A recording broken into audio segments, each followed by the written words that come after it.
இப்போ கொஞ்ச நாளாவே இந்த யூடியூப்ப ஓப்பன் பண்ணதோட என் கண்ல வந்து விழுற ஒரே ரெசிபி இந்த ப்ரௌனி தான்.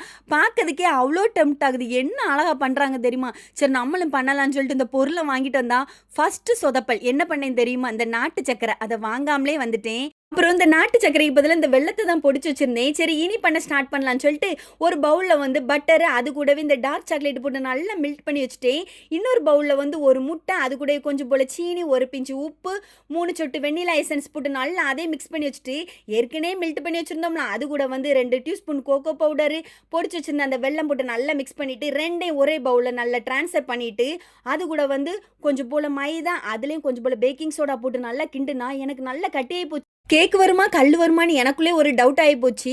ஆனா, இவ்ளோ பொருளையும் சொல்லதுக்குள்ள என் வாய் வலிச்சு போச்சா, ஒரு வழி அத ஒரு 25 மினிட்ஸ் கழிச்சு எடுத்து பார்த்தா, நல்லா தான் வந்துருந்துச்சு. ஆனா, அடியில மட்டும் லைட்டா கரிஞ்சிருந்து. ஆனா, தப்பி தவறி என்னுடைய வீடியோ பார்த்து நீங்கலாம் ப்ரௌனி பண்ணிறாதீங்க.